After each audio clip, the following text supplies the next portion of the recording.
donc ci biir loolu xam naa format bi rek laa toll nii wax ma si biir fond bi après nañ si. voilà dina ñëw après ci fond bi ñëw ci éléments yi nga jàpp yi. dañuy ñëw ci Omar Ba bokk ci cellule cadre gëm sa bopp. ñi doon gis ni que souvent ce leader di Bougane Gueye Dany da doon def ay sorties à chaque fois que le président wala premier ministre daal di génn bi yoon kenn gisu ko tey nga nekk ci plateau bi en tant que ki nga xamante ne da nga bokk ci cadre mouvement gëm sa bopp lay jàmbaar tey soo ñu doon defal décryptage jëmale ko ci li nga xamante ne mooy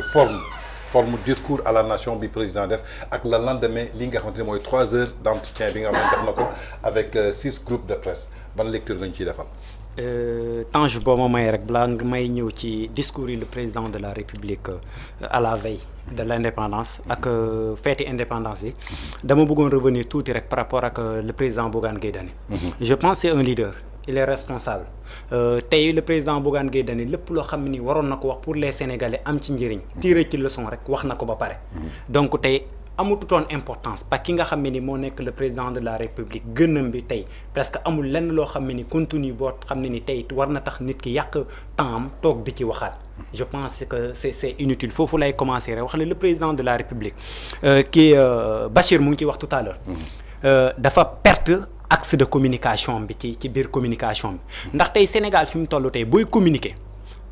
boo yeewoo si suba si rek ñu bëri presque presse bi yëpp dañuy am benn aspect boo xam ne moom la ñuy dagg pour partager ko étant nag le président de la République du Sénégal le président de tous les Sénégalais boo génnee di wax am na noo war a waxee ba nga xam ne ni tey sens de communication li nga bëgg a communiquer presse bi bu ñu xëyee ñu xëyee ko mais malheureusement moom li nga xam ne ni tey moom la presse bi xëyee dafay wone faiblesse am étant le président de la République du Sénégal ciw ñëw rek tey yaa ngi wax tout à l'heure ci forme bi le nombre de journalistes yi nga xam ne ñoom ñoo waroon le président de la République damay rejoindre Bassir ci loolu noonu ndax tey dama jàpp ne mënoon nañ ko def 2 journalistes mu nekk benn interaction boo xam ne ni communication président day wax ci tontu bi muy tontu y a des questions à reposer nga poser waat ko des questions par rapport à ça mu répondre ci mu ñëw ci Sénégalais yi tirer ci leçon mais tey li tax président perte communication parce que y a beaucoup de journalistes qui sont là nga poser sa question au moment bi nga xam ne ni mu ngi lay répondre ci biir réponse bi am nga ci ay questions yoo xam ne nii leerul war nañ ko leeral mais au final gars yi duñ la ko may parce que y a d'autres qui t'attendent donc il est obligé mu répondre de manière bref jàll loolu moo poussé sax communication bi mu raté ko de manière générale parce que lim communiqué ak li gars yi xëyee kii mu ngi koy wax 3 axes de communication un président de la République du Sénégal avec tous ses pouvoirs au niveau national ak international su demee ba ni montrer faiblesse am devant un ancien président de la République c'est catastrophique. mais est-ce que Bachir du président moom moo bëggoon accès communication bi foofu pour que sénégalais yi bañ a comprendre parce que ñu xoolee ki doon modéré aussi point de presse bi à chaque fois que da doon dellu si bu leen génn ci champ bi on dirait que les journalistes étaient limités ci benn cadre boo xamante ne bu restreint la. foofu non xam nga genre exercice yi. waaw dafa am ay contraintes. te il faut accepter les contraintes d'un tel exercice. waaw ndaxte tey président de la République. moo soxla parce que nee naa leen une interview c'est un moment de communication via des journalistes qui posent des questions maintenant il y a 2 choses aussi à distinguer entretien et interview un entretien c'est des sujets libres une interview c'est des sujets préalablement définis ñun loolu la ñu jàngal ci communication mooy maanaam dañu ne Tange dañuy waxtaan lii la ñuy waxtaanee lii la ñuy waxtaanee lii la ñuy waxtaanee donc le modérateur il est obligé de rester sur le thème mooy maanaam on ouvre le thème économie il fait comprendre aux journalistes que waruñoo génn thème économie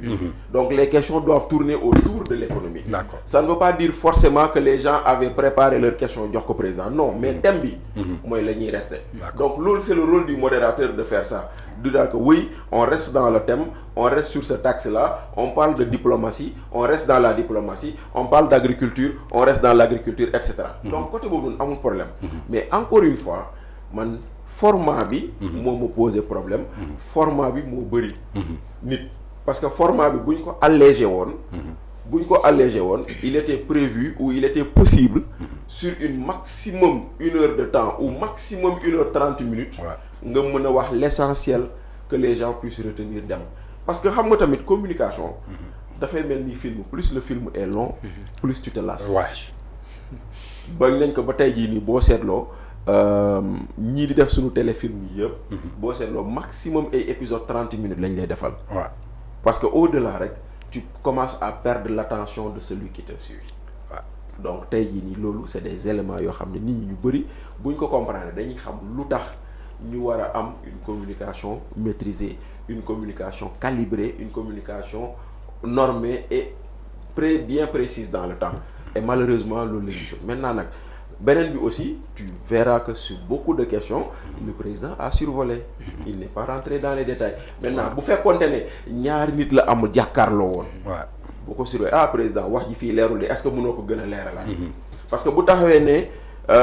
on a interdit toutes les marches mu ne gis ma lu fi jar a marche. Effectivement. Mais loolu ça aurait mérité une relance. Une relance mais kenn relancé wul. Oui mais parce que maintenant. amuñu temps non amuñu temps parce que tey président doo ko dagg noonu. surtout que y a un modérateur. Maintenant après kàddu gi dellu siwaatul ci yow. mais loolu ça aurait mérité une relance. lu ñu war a mën a manifester lu fi jeex. waa Ngor woote nañ fi pour manifester ñu tere leen ko risque de trouble à l'ordre public.